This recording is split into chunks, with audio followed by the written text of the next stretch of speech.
Como é que o senhor tem visto o púlpito brasileiro, reverendo? Você pegou um assunto complicado, hein?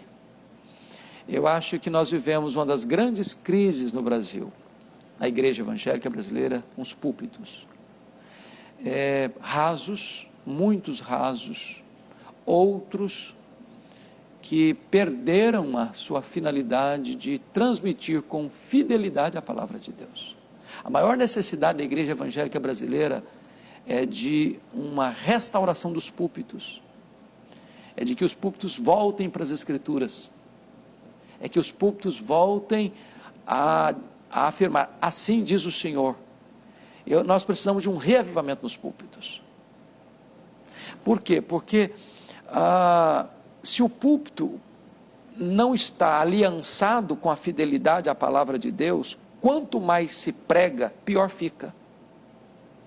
Pior fica. E infelizmente hoje há muitos púlpitos que torcem a palavra de Deus. Preocupantemente, às vezes até conscientemente, para alcançar determinadas, ou atingir determinados interesses pessoais ou vantagens pessoais. Então a palavra de Deus não pode ser torcida para atender à minha vontade. A palavra de Deus precisa ser transmitida com integridade, com fidelidade. É por isso que nós fazemos, é um termo que nós usamos muito, mas talvez os nossos telespectadores não podem entender por completo, é a palavra exegese. Você vai para o texto para tirar do texto o que está no texto. Eu não vou para o texto para impor ao texto as minhas ideias. Eu vou para o texto para tirar dele o que está lá, porque Deus não tem compromisso com a palavra do pregador. Deus tem compromisso com a sua palavra.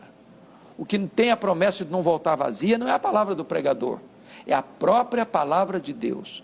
Quando o pregador não prega a palavra de Deus, ele se torna um falso profeta, porque promete em nome de Deus o que Deus não está prometendo, proíbe em nome de Deus o que Deus não está proibindo. Então é gravíssimo. A sua pergunta para mim é soleníssima.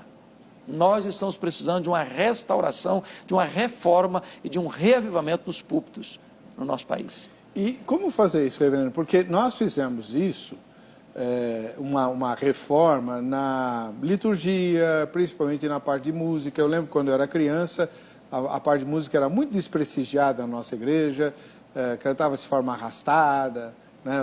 Os crentes eram chamados de cordeiros por causa do mestre, mestre. Lembra desse? Lembro. Que é muito bonito, por sinal, mas não é cantado assim, né?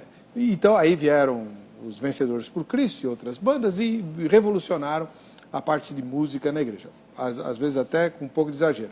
Há cultos em que tem muito mais música do que pregação, né? Por uma razão. Por exemplo, quando a pregação é fraca, outra coisa é para você preencher esse vazio, esse espaço.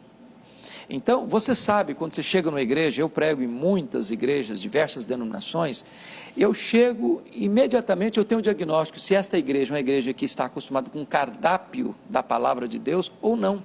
Quer um exemplo? Você chega, abre o texto para pregar, e leia o texto, terminou de ler, o povo faz isso aqui, ó.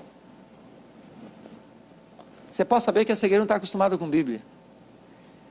Ela não vai, ela não tem expectativa de que o pregador vai pegar aquele texto que leu e vai expor aquele texto. Porque tem pregador que lê o texto, vai embora o texto, nunca mais volta para o texto. Então, uma igreja acostumada com a exposição da Bíblia, ela vai acompanhar. E aí é maravilhoso, porque o pregador, se ele não pregar com fidelidade, o povo vai perceber, não, o pastor está pregando uma coisa aqui que não está aqui. Mas não é isso que o texto está dizendo. Então nós precisamos ensinar o nosso povo a amar a palavra de Deus, expondo a palavra de Deus, para que quando terminar o sermão, o povo não esteja, que pregador fantástico. Não, a questão não é essa, que texto maravilhoso, que verdade gloriosa, que Deus sublime. Então, não vai se encantar com o pregador, vai se encantar com a pregação. Amém, glória a Deus.